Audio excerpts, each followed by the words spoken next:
White cop hits black man, learns he's the new chief of police. In this eye-opening video, we delve into a shocking yet enlightening story that challenges perceptions and reveals deep-seated societal issues.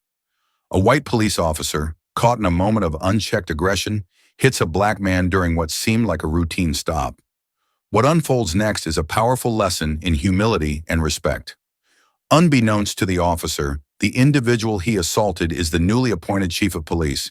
This unexpected twist sends shockwaves through the department and the community. It forces everyone involved to confront their biases and reevaluate their understanding of authority and justice. The incident becomes a pivotal moment of reflection and change, marking a turning point in the officer's life and career. Monkey. The word echoed in the tense silence. All eyes turned toward the officer who had just said it, the smirk on his face dripping with mockery. Officer Brad Halstead leaned against his patrol car, arms crossed, as if daring the man in front of him to respond. The man he addressed stood tall and composed, his dark eyes piercing through the insult like a blade.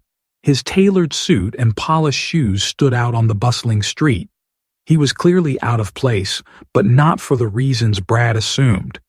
"Did you just call me a monkey?" the man asked calmly, though there was steel in his voice. "I did," Brad sneered, his hand brushing against the holster on his hip, as if reminding everyone who held the power. "What are you going to do about it?" The man didn't answer right away. He let the silence stretch, the weight of it pressing down on the growing crowd.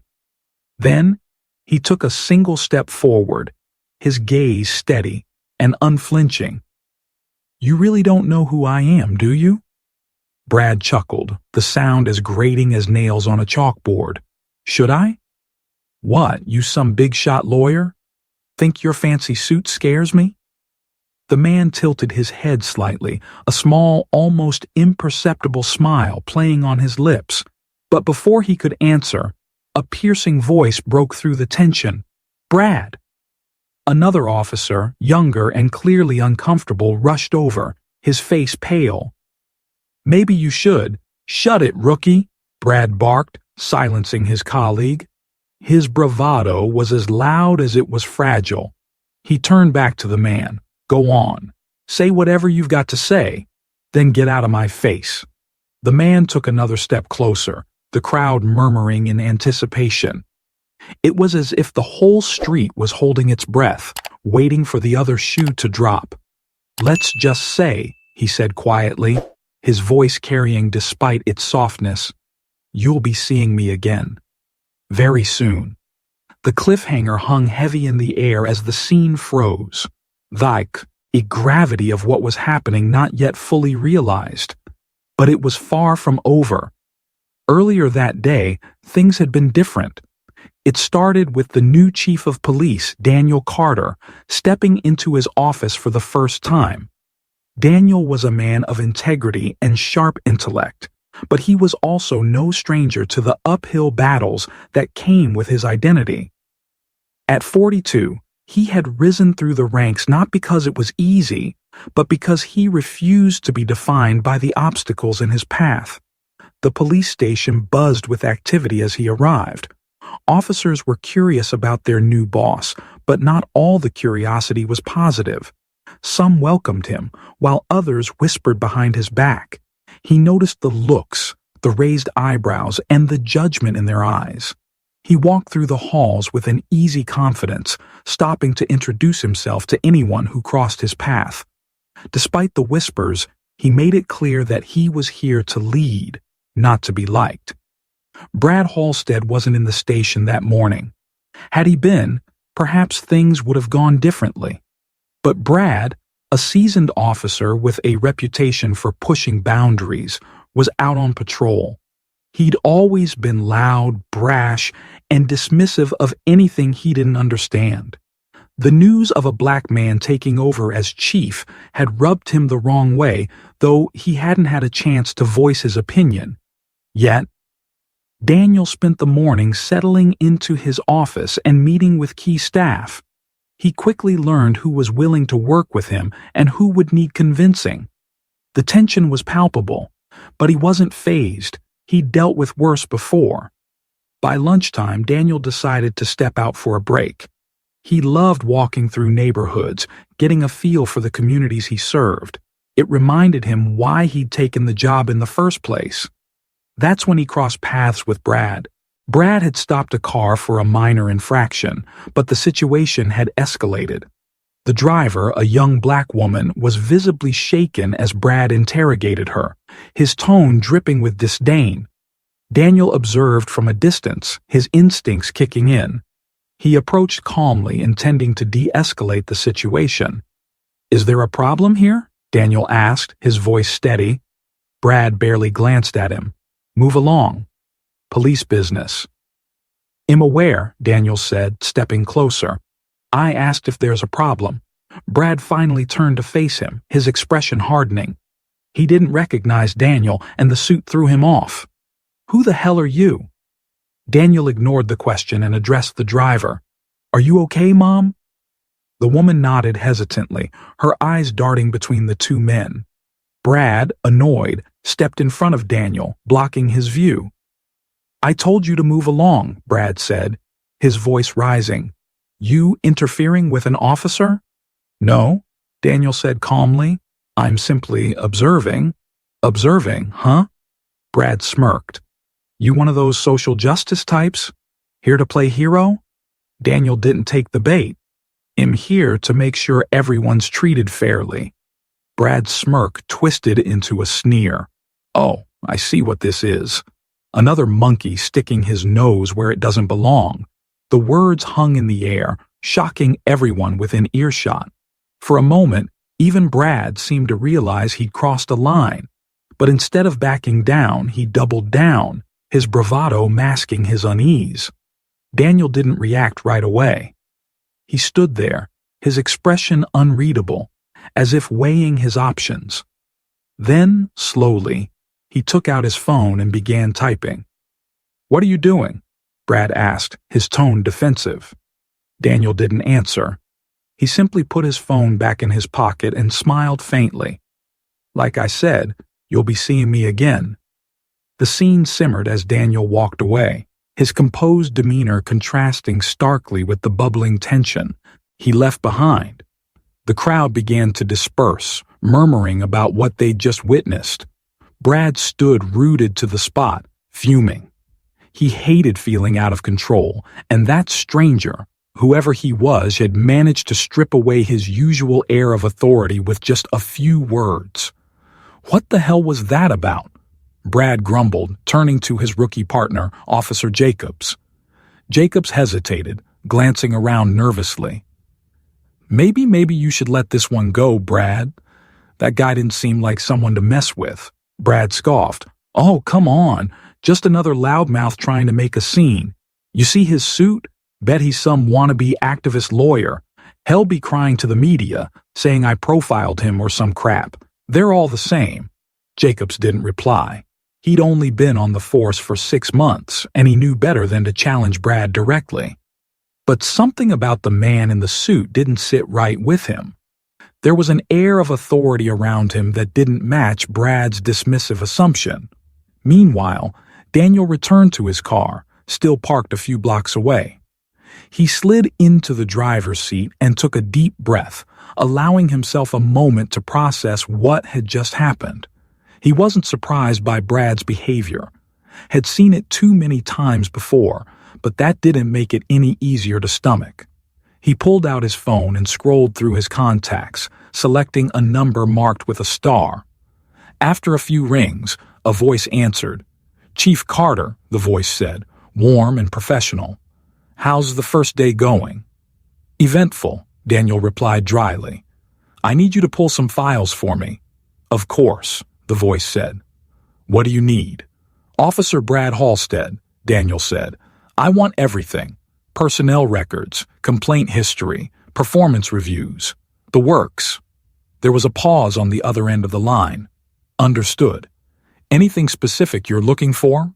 "I just had a little interaction with him," Daniel said, choosing his words carefully. "Let's just say he needs closer scrutiny." "Got it," the voice replied. "He'll get back to you soon." Daniel ended the call and stared out the window for a moment. He wasn't angry. Not yet. He'd learned long ago to channel his emotions into action, but he knew this wouldn't be the last time Brad crossed the line, and next time, the consequences would be far more serious. Back at the station, Brad strutted in like nothing had happened. He slapped a hand on Jacob's shoulder as they walked through the doors. "Relax, rookie," he said, grinning. "I've been doing this for years. Guys like that don't scare me." Jacobs didn't respond, but his silence didn't faze Brad. He was already scanning the room for someone to brag to. He spotted a group of officers near the break room and sauntered over. "You guys should have seen it," Brad said loudly, drawing their attention. "Some big shot in a suit tried to tell me how to do my job. Thought he could intimidate me or something." The others chuckled, though a few exchanged uneasy glances. Brad's reputation preceded him, and not everyone was a fan. Still, no one dared to call him out. As Brad basked in the attention, the station's atmosphere shifted. Daniel had returned, this time dressed in his full uniform. His badge gleamed under the fluorescent lights, and his presence commanded immediate respect.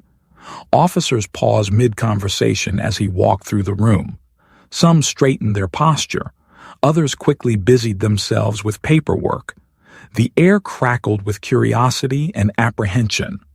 Brad didn't notice him at first. He was too busy regaling his audience with exaggerated details of the encounter. But when Daniel approached the group, the room fell silent. "Officer Halstead," Daniel said evenly. Brad turned, his grin fading as he registered who was speaking to him. "Hi." Confusion was evident, but he quickly masked it with his usual bravado. "Yeah? Who's asking?" Brad said, his tone still laced with defiance. Daniel didn't respond right away. He let the weight of the moment sink in, his gaze steady and unyielding. Finally, he extended a hand. "Chief Daniel Carter," he said, his voice calm but firm. "I believe we've already met." The silence in the room was deafening. Brad's smirk faltered, replaced by a flicker of uncertainty. He stared at Daniel, his mind racing to process what he'd just heard. "Wait," Brad said slowly, his bravado cracking. "You're the new chief?" Daniel didn't reply. He didn't need to. The truth hung in the air, undeniable and inescapable. The room buzzed with tension as everyone watched Brad's reaction. He opened his mouth to speak, but no words came out. His face turned a shade paler as realization dawned. Daniel leaned in slightly, his voice low enough for only Brad to hear. "We'll talk later," he said, his tone leaving no room for argument. He straightened up and addressed the room. "Carry on," he said, his voice commanding but not harsh. As he walked away, the buzz of conversation slowly resumed, though it was quieter than before. Brad remained frozen in place, his mind reeling. His bravado was gone, replaced by a sinking feeling in his gut. Hours later, Brad sat in the locker room, staring at his hands. He'd managed to avoid Daniel for the rest of the day, but he knew their conversation was inevitable. His mind raced with excuses, justifications, and denials, but none of them seemed convincing. The door creaked open, and Brad tensed. He didn't need to look up to know who had entered. "Officer Halstead," Daniel said, his tone calm but unyielding. Brad looked up, his expression a mixture of guilt and defiance. "Chief," he said, forcing the word out. Daniel sat down on the bench across from him, his posture relaxed, but as he, "Yes, Sharp, we need to talk." Brad swallowed hard, his usual confidence nowhere to be found. The silence stretched between them, heavy with unspoken words. Then, Daniel leaned forward slightly, his gaze piercing. "Tell me, Brad," he said quietly, "do you always call people monkeys, or was today special?" The question hung in the air, and Brad's face burned with shame. He opened his mouth to respond, but no words came out. Before he could gather his thoughts, Daniel's phone buzzed. He glanced at the screen and stood up, his expression unreadable. "Enjoy your evening, Officer Halstead," Daniel said, his voice laced with a hint of warning. "Well, finish this conversation tomorrow." With that, he walked out, leaving Brad alone in the silence of the locker room, the weight of his actions finally beginning to sink in. The next morning, Brad woke up in a foul mood. Sleep had eluded him, and his mind churned with frustration and unease. He told himself he'd handle whatever talk the new chief had planned, but deep down, he couldn't shake the feeling that the situation was spiraling out of his control. At the station, the atmosphere felt different. News of the previous day's events had spread, and Brad could sense the stares and whispers. Officers who usually greeted him with casual nods avoided his gaze. Even Jacobs, his rookie partner, kept his distance. Brad sat at his desk, pretending to focus on reports, when his email notification pinged. The subject line caught his eye. "Meeting reminder, Chief Carter's office, 10 a.m. He checked the clock. 9:57. His pulse quickened, but he forced himself to stand, straighten his uniform, and make his way to the chief's office. When he arrived, Daniel was seated at his desk, flipping through a file. He didn't look up as Brad knocked and stepped inside. "Close the door," Daniel said without lifting his eyes. Brad obeyed. The quiet click of the door, sounding louder than its show. LD. He stood awkwardly, unsure whether to sit or remain standing. After a moment, Daniel finally looked up, his gaze sharp and assessing. "Have a seat, Officer Halstead," Daniel said, motioning to the chair across from him. Brad hesitated before sitting, his posture stiff. He cleared his throat, trying to project confidence. "Chief," he began, but Daniel held up a hand to stop him. "I'll speak first," Daniel said. His tone wasn't harsh, but it left no room for interruption. He slid the file across the desk toward Brad, who glanced at it but didn't pick it up. "I've reviewed your record," Daniel continued. "You've been on the force for over a decade. Commendations for bravery, good performance reviews from some supervisors, but there's another side to this file. Complaints. Quite a few of them." Brad's jaw tightened, but he said nothing. "Excessive force," Daniel listed off, flipping through the pages. "Unprofessional conduct, multiple allegations of discriminatory behavior. None of it led to formal disciplinary action, but the pattern is clear." "With all due respect, Chief," Brad interrupted, "those complaints were baseless. People make stuff up to get out of trouble. You know how it is." Daniel raised an eyebrow, unimpressed. "Do I?" Brad faltered, realizing too late the implications of what he'd just said. Daniel leaned forward, resting his forearms on the desk. "Let me make something very clear, Officer Halstead," Daniel said, his voice steady but cutting. "You represent this department every time you put on that uniform. Your actions reflect on all of us. And yesterday, what you said to me, what you called me, was not only disrespectful, but it also showed a level of arrogance and ignorance that has no place in this station." Brad shifted uncomfortably. "I didn't know who you were," he muttered defensively. "That doesn't make it any better," Daniel shot back.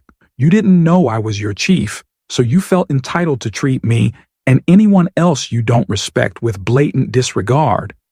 Tell me, Brad, how many other people have you spoken to that way? How many other monkeys have you dealt with on your patrols?" The question landed like a blow, and Brad's face reddened. He opened his mouth to respond, but Daniel wasn't finished. "You may have gotten away with this kind of behavior in the past," Daniel said. "But under my leadership, that ends now." Brad bristled. "Are you saying you're out to get me?" "No," Daniel replied coolly. "I'm saying I'm holding you accountable. There's a difference." The room fell silent, the tension thick enough to cut with a knife. Finally, Daniel leaned back in his chair, his expression unreadable. "Here's what's going to happen," he said. "You're going to attend mandatory sensitivity training. You're also going to undergo a full review of your conduct, past and present. If there's evidence of misconduct, appropriate action will be taken." Brad's eyes widened. "You can't be serious." "Oh, I'm very serious," Daniel said. "This is your chance to prove you can do better. Don't waste it." Brad stood abruptly, his fists clenched at his sides. "This is a witch hunt," he spat. "You're targeting me because you've got a chip on your shoulder." Daniel didn't rise to the bait. He simply stood, meeting Brad's glare with unwavering calm. "You can believe whatever you want, Officer Halstead," he said, "but I suggest you take a good, hard look at yourself. Because if you don't, your time here may be shorter than you think." Brad stormed out, slamming the door behind him. His anger simmered as he stalked through the station, ignoring the curious glances from his colleagues. He didn't care what they thought. He was determined to prove he wasn't the problem. Later that day, Brad was assigned to a routine patrol with Jacobs. The rookie was clearly uneasy, fidgeting in the passenger seat as Brad drove.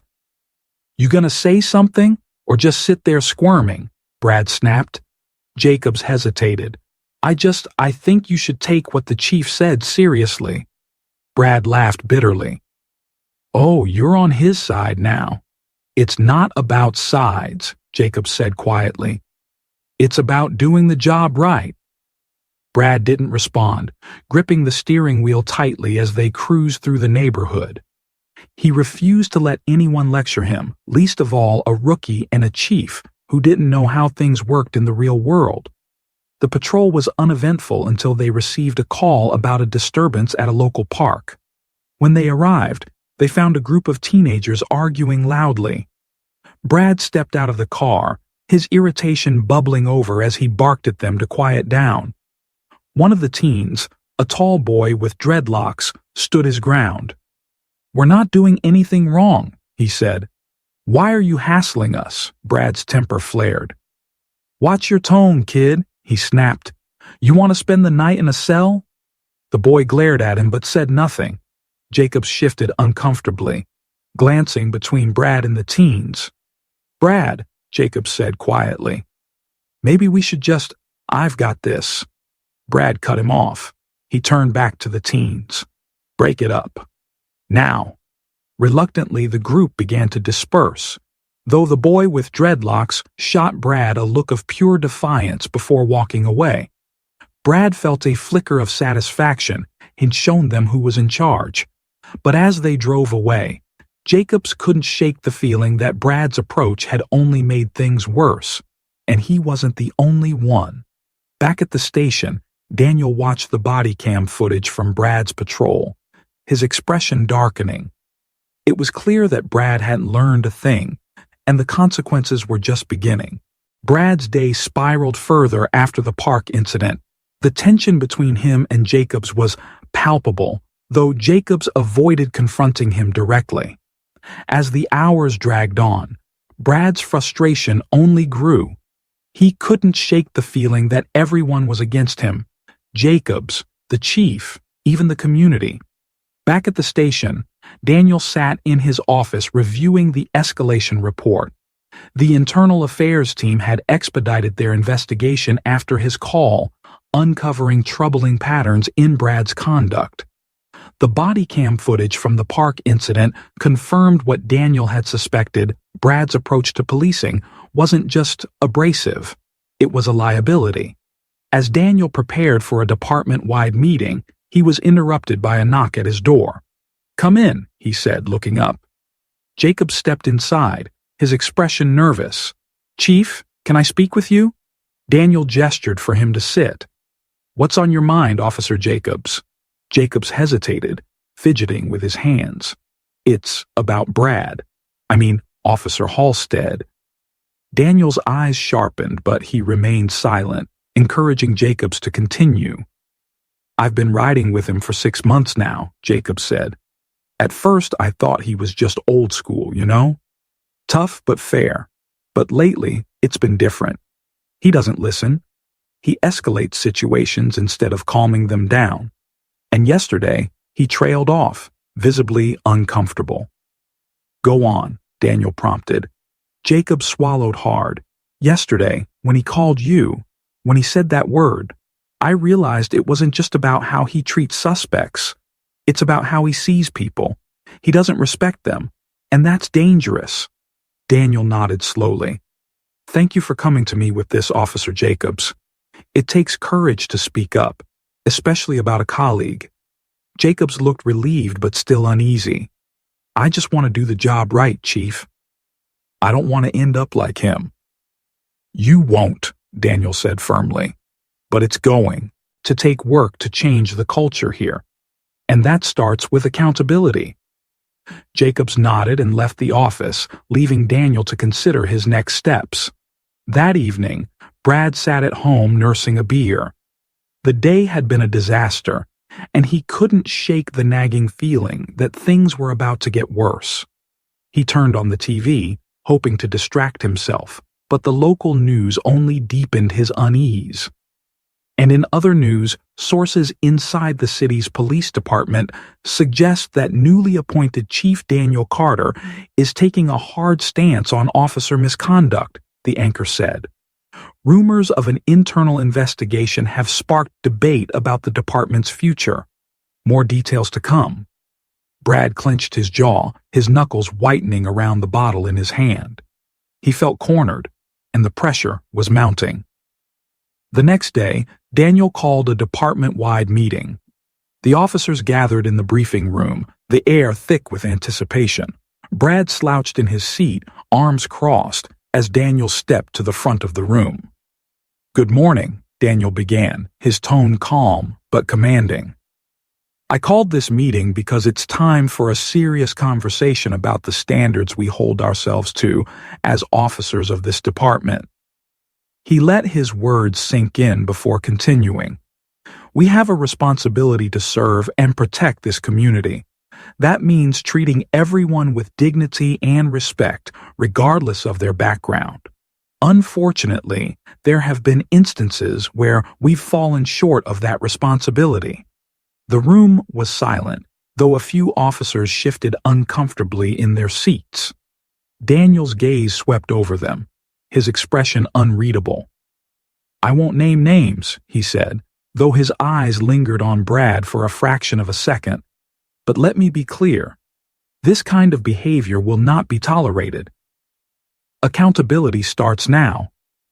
He outlined the new policies he was implementing: mandatory sensitivity training, stricter oversight of body cam footage, and zero tolerance for discriminatory behavior.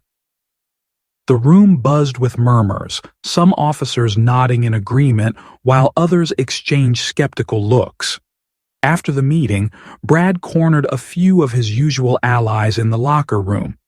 Can you believe this? He hissed. He's trying to make us look like the bad guys, like we're the problem. One officer shrugged. Maybe you are the problem, Brad. The words hit harder than Brad expected. He scowled and stormed out, his frustration boiling over. He wasn't used to feeling powerless, and it made him reckless. Later that day, Brad responded to a call about a shoplifting incident at a convenience store. When he arrived, the suspect was already being held by the store manager, a young black man in his 20s who looked more scared than guilty. What'd he take? Brad asked gruffly. Just a sandwich, the manager said. But he didn't pay, and I can't let that slide. Brad glared at the suspect. Got any money? The man shook his head, his eyes wide with fear. I was hungry. I didn't know what else to do. Brad's temper flared. That's not my problem. Hands behind your back. The man hesitated, glancing at the sandwich on the counter. Please, officer, he'll leave. I won't come back. I said hands behind your back. Brad barked, reaching for his cuffs. Before he could act, Jacobs arrived on the scene, having been dispatched as backup. He immediately took in the situation and stepped between Brad and the suspect. Wait, Jacobs said. Let's talk about this. There's nothing to talk about, Brad snapped. He broke the law. And he's stealing food because he's hungry, Jacobs countered. We can handle this without an arrest. Brad glared at him, his jaw tightening. Since when do you call the shots? Jacobs didn't back down. Since we're supposed to serve and protect. This isn't serving anyone. The tension between them crackled like a live wire. Finally, Brad relented, stepping back with a scowl. Fine, he muttered. Your call. Jacob spoke calmly to the suspect, resolving the situation without incident. But as they left the store, Brad's anger boiled over. You undermined me, he snarled. Don't ever do that again. I did what was right, Jacob said evenly. Maybe you should try it sometime. The confrontation left Brad seething, his authority slipping further through his fingers. And this time, the body cam footage told a story he couldn't control. That evening, Daniel reviewed the footage, his expression grim. Brad's behavior had crossed yet another line, and Daniel knew it was time to act decisively. He picked up the phone and made a call. Internal Affairs? It's Chief Carter. I need you to move forward with disciplinary action against Officer Halstead. Effective immediately. Brad's day started with a phone call he wasn't prepared for. Officer Halstead, the voice on the other end began, sharp and formal. This is Lieutenant Ramirez from Internal Affairs. Effective immediately, you are placed on administrative leave pending a formal review of your conduct. You are to report to the station at noon to surrender your badge and weapon. What? Brad barked, his voice rising. This is a joke, right? No, Officer Halstead, this is not a joke, Ramirez replied, her tone unyielding. Fail to comply and we will escalate the matter accordingly. The line went dead before Brad could muster a response. His chest tightened and a deep, seething anger bubbled up inside him. This was Chief Carter's doing. He was sure of it. When Brad arrived at the station later that morning, the atmosphere was tense. His colleagues avoided making eye contact, and whispers followed him down the hall. He slammed open the door to the Internal Affairs office, where Ramirez and Daniel were waiting. Take a seat, Ramirez instructed curtly. Brad didn't sit. Instead, he glared at Daniel, his face flushed with anger. This is your fault, he spat. You've been out to get me since the day you showed up. Daniel remained calm, meeting Brad's fury with steady resolve. This isn't personal, Brad, he said. It's about your actions. My actions, Brad snapped. I've done my job for years. Maybe not your way, but it's gotten results. And at what cost? Daniel countered. Respect? Trust? The reputation of this department? We're supposed to serve the community, not alienate them. Save the speech, Brad shot back. You're just here to make yourself look good. You don't care about this department, you care about your agenda. Ramirez stepped in before the argument escalated further. Officer Halstead, this meeting isn't for debate. You're here to surrender your badge and weapon. Now. Brad hesitated, his gaze darting between Ramirez and Daniel. Finally, with a sneer, he unhooked his badge and holster, slamming them onto the desk. This isn't over, he growled before storming out. The station buzzed with the fallout from Brad's suspension. Some officers supported Daniel's decision, while others grumbled that he was too harsh. The divide was clear, but Daniel stood firm. He knew this was about more than one officer, it was about setting a standard for the department. That afternoon, Daniel visited a community center where he'd arranged a meeting with local leaders. The goal was to rebuild trust between the police and the neighborhoods they served, and he wanted to hear directly from the people most affected by the department's flaws. The meeting began with tension in the air. The room was filled with activists, clergy, and residents, many of whom had first-hand experiences of mistrust and fear when dealing with the police. Daniel listened intently as they shared their stories, taking notes and asking questions. One woman, an older resident named Ms. Robinson, spoke with tears in her eyes. We used to be able to call the police when we needed help, she said.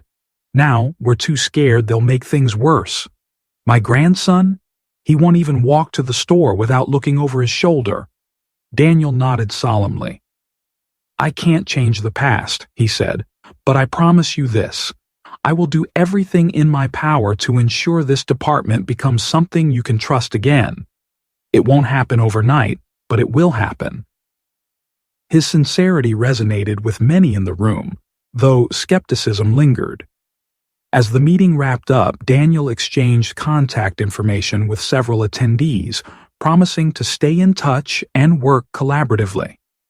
Meanwhile, Brad sat alone in his apartment, stewing in bitterness. His phone buzzed with messages from a few sympathetic colleagues, but the support felt hollow. He flipped on the TV to distract himself, but the local news made his blood boil.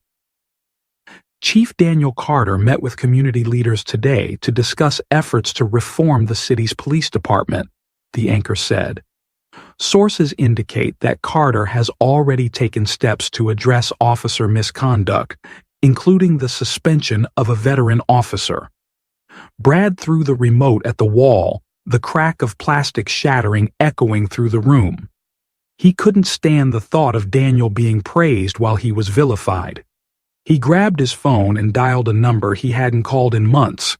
"Yeah, it's me," he said when the line connected. "I need a favor." The next morning, Daniel received an email from Ramirez. It included a detailed summary of the investigation into Brad's conduct, as well as recommendations for disciplinary action. The evidence was damning. Body cam footage, complaint records, and even statements from other officers painted a clear picture of a pattern of abuse. Daniel drafted a formal report to the city council, outlining his findings and the steps he was taking to address the issues. He knew this wouldn't be the end of the matter. Brad was likely to fight the charges, but he was prepared for the battle ahead. As Daniel finished the report, his assistant knocked on the door. "Chief Carter, you have a visitor," she said, her tone hesitant. "Who is it?" Daniel asked. "Mrs. Robinson," she replied. "She says it's urgent." Daniel frowned but nodded. "Send her in." Mrs. Robinson entered, her face etched with worry. "Chief Carter," she said, her voice trembling, "something's happened to my grandson." Daniel's stomach dropped. "What happened?" "He was walking home last night, and some officers stopped him," she said. "They said he looked suspicious. He's in the hospital now. He says they roughed him up." Daniel arrived at the hospital, his mind racing with questions. As he walked into the emergency room, Mrs. Robinson led him to her grandson's room. The boy, Greg, was lying in bed with a swollen eye, bruises along his arms, and a split lip. The sight made Daniel's jaw tighten. "Greg," Daniel said gently, pulling up a chair beside the bed. "I'm Chief Carter. I'm here to find out what happened." Greg glanced at his grandmother, then back at Daniel. His voice was shaky but clear. "I was walking home from the basketball courts. It was late, but I wasn't doing anything wrong. These two cops pulled up and they started asking me all these questions." "What kind of questions?" Daniel asked, his tone calm but focused. "They wanted to know why I was out so late, where I was going." "If I had drugs on me," Greg said, his eyes welling with tears. "I told them I didn't have anything, but they didn't believe me. One of them grabbed me and threw me against the car. I didn't fight back, I swear." Daniel's fists clenched under the table. "Did you see their names or badge numbers?" Greg H.H. hesitated. "I didn't see their names, but one of them he had a scar on his chin, and he kept saying stuff like, 'Kids like you need to learn respect.'" Daniel's heart sank. The description sounded all too familiar. He nodded and placed a reassuring hand on Greg's shoulder. "I'm going to look into this," he promised. "You didn't deserve this." Mrs. Robinson followed Daniel into the hallway, her face etched with worry. "Chief, is it true you're suspending officers who step out of line?" "It is," Daniel said. And if I find out the officers who did this violated protocol, they'll face consequences. Mrs. Robinson's lips pressed into a thin line. Good. Because this isn't the first time I've heard stories like this, but it needs to be the last. Back at the station, Daniel called an emergency meeting with Ramirez and his internal affairs team. He relayed Greg's account and ordered a full review of all patrol officers on duty the previous night. Start with Brad Halstead, Daniel said. He's suspended, but I want to confirm he wasn't involved. Ramirez nodded. Understood. Well, also, pull GPS data from the patrol cars. If Greg can identify the officers, it'll help narrow things down. As the investigation unfolded, Daniel couldn't shake the feeling that this was connected to Brad. The description of the officer with the scar on his chin matched one of Brad's closest allies, Officer Tim Givens. Givens had been vocal in his disapproval of Daniel's leadership, and his record wasn't spotless either. The next day, Ramirez delivered the initial findings. The GPS data confirmed that Givens's patrol car had been in the area at the time of the incident. Furthermore, the body cam footage showed a disturbing scene. Givens and his partner stopping Greg, questioning him aggressively, and eventually forcing him against the car. But the footage also revealed something else. Givens made a phone call after the incident, and though his words weren't fully audible, it was clear he was reporting back to someone. Daniel played the clip on repeat, his stomach sinking with each watch. He had a hunch about who Givens was calling, but he needed proof. Meanwhile, Brad sat at a diner on the outskirts of town, nursing a cup of coffee. He felt isolated, abandoned by the department he'd served for years. But he wasn't out of options. Givens had assured him he'd handle things, and Brad hoped that meant putting pressure on Daniel. As he sipped his coffee, his phone buzzed with a text from Givens. "We've got a problem. Call me." Brad stepped outside and dialed the number. "What's going on?" he asked. "Internal Affairs is sniffing around," Givens said, his voice tense. "They're asking about the kid from last night. Carter's got them all over this." Brad's grip on the phone tightened. "What you tell them?" "Nothing yet," Givens replied. "But the footage doesn't look good. They might pin this on us." Brad cursed under his breath. "You didn't use my name, did you?" "Of course not," Givens said. "But they're not stupid, Brad. They're going to figure it out." Brad's mind raced. If Givens flipped under pressure, everything would come crashing down. He needed to act fast. Back at the station, Daniel received a call from Ramirez. "Chief, we've got confirmation. Givens was one of the officers involved in the incident with Greg, and we have evidence he made a call to Brad Halstead afterward." Daniel's chest tightened. "What about the other officer?" "His partner is clean," Ramirez said. "It looks like Givens was the instigator." Daniel leaned back in his chair, his mind racing. He needed to confront this head-on, but it couldn't just be about Brad and Givens. It had to be about changing the culture that allowed this behavior to thrive. "Bring them both in," Daniel said. "Givens and Halstead. I want to hear their explanations." That afternoon, Brad received another call, this time from Ramirez. "Officer Halstead, we need you to come in for questioning regarding an ongoing investigation." Brad's stomach dropped. He knew it was only a matter of time before they connected the dots, but he hadn't expected it to happen so quickly. "Do I have a choice?" he asked bitterly. "You don't," Ramirez replied. "Be here by 3 p.m. Brad walked into the station at exactly 3 p.m., his face set in a mask of defiance. The whispers followed him as he made his way to the interrogation room. His heart pounded in his chest, but he refused to let anyone see him sweat. If they wanted a fight, he'd give them one. Inside the room, Ramirez and Daniel were waiting. The air was thick with tension as Brad took a seat, his body stiff and defensive. "Officer Halstead," Ramirez began, her tone clipped. This is a formal inquiry into your potential involvement in an incident involving the unlawful detention and assault of Greg Robinson. Brad's eyes narrowed. I wasn't even on duty that night. That's true, Ramirez replied, her expression neutral. But we have evidence that Officer Givens contacted you shortly after the incident. Care to explain? Brad's pulse quickened. He hadn't expected them to move this fast. Givens is a friend, he said, keeping his voice steady.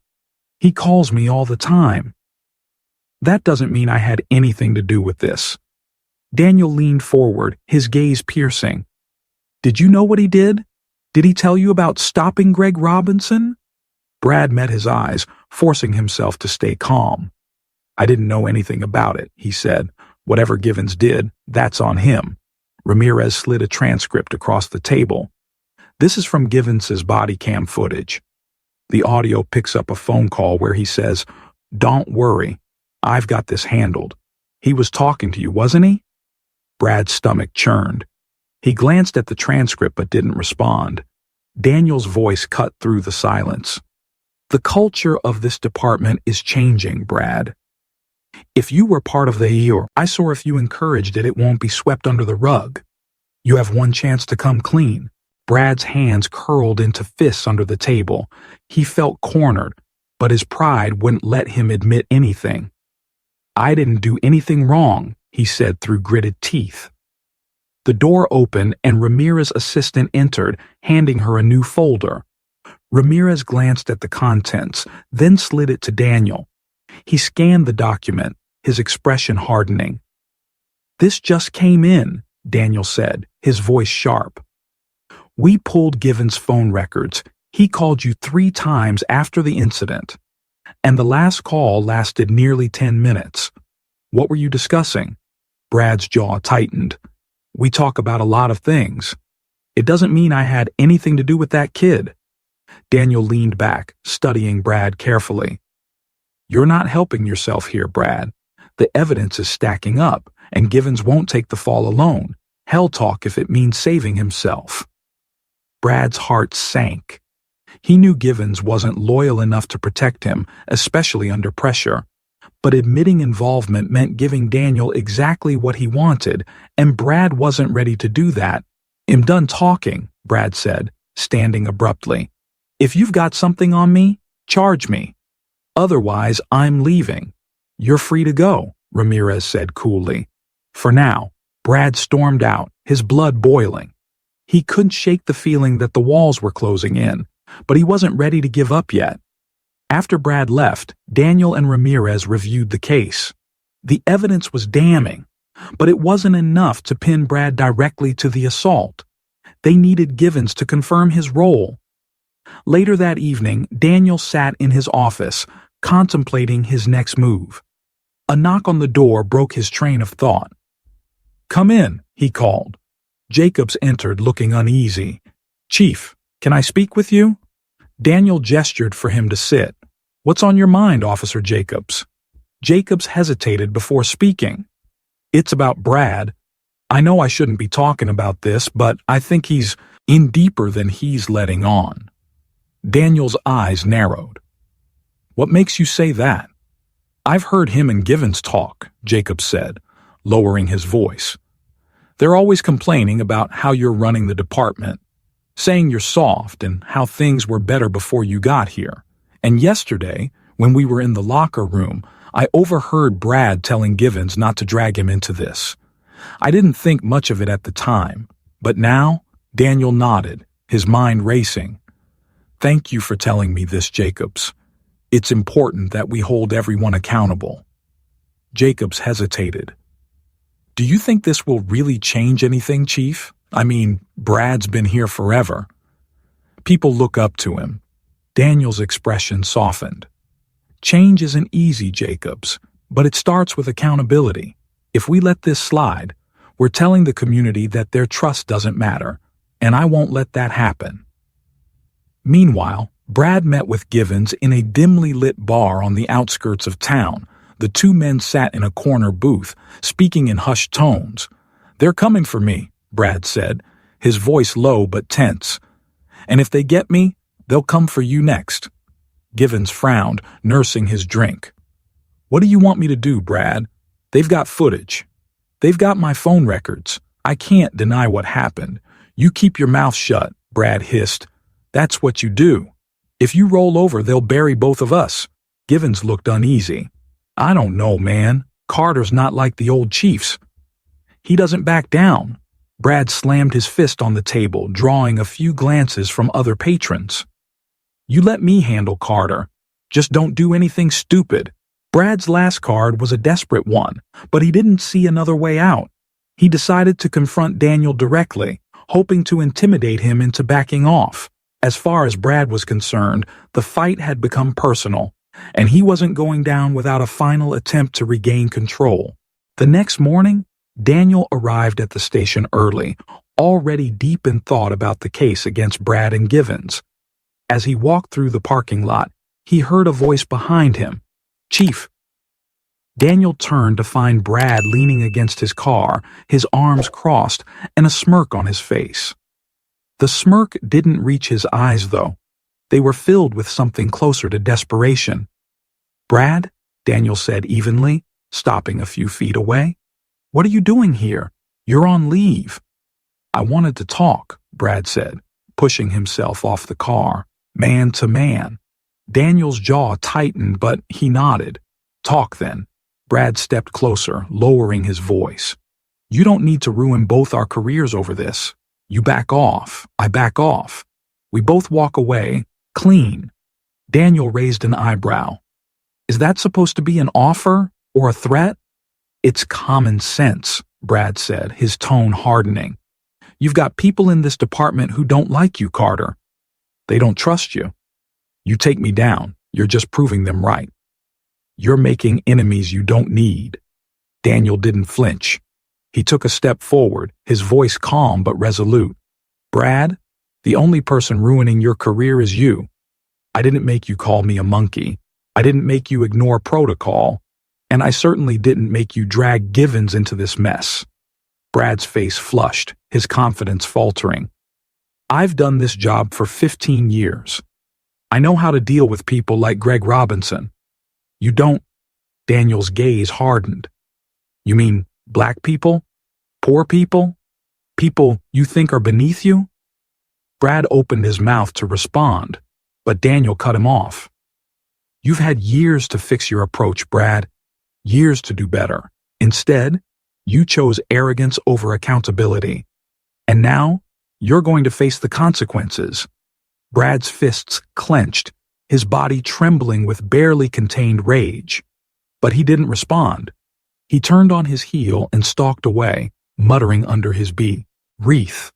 Inside the station, Ramirez met Daniel with a satisfied expression. We've got Givens, she said. He cracked this morning. He admitted Brad was the one who encouraged him to stop Greg and rough him up, just to send a message. Daniel nodded. Good. Prepare a full report for the city council and the district attorney. I want them to know exactly what we're dealing with. By the end of the day, Brad's suspension turned into a termination. Givens was charged with assault, and an official investigation was launched into past complaints against both men. The announcement sent shockwaves through the department, but it also sent a message. The days of unchecked misconduct were over.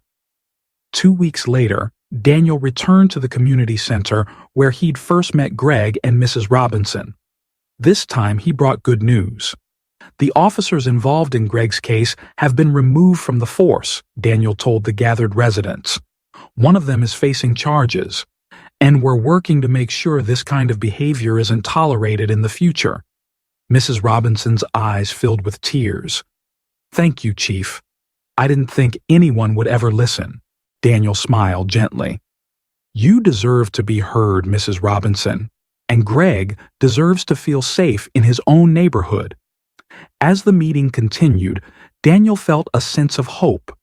The road ahead would be long, but he was determined to keep moving forward. Brad, meanwhile, found himself alone in his apartment, the weight of his choices finally crashing down on him. He had no job, no allies, and no one to blame but himself. For the first time in years, he felt the sting of accountability. Months later, the department began to rebuild its relationship with the community. New training programs were implemented, complaints were taken seriously, and officers like Jacobs became symbols of the positive change Daniel had worked so hard to bring. Greg, now healed from his injuries, returned to the basketball courts without fear. And Daniel, standing at the sidelines one afternoon, watched as the boy laughed with his friends. It was a small moment, but it represented everything he'd fought for: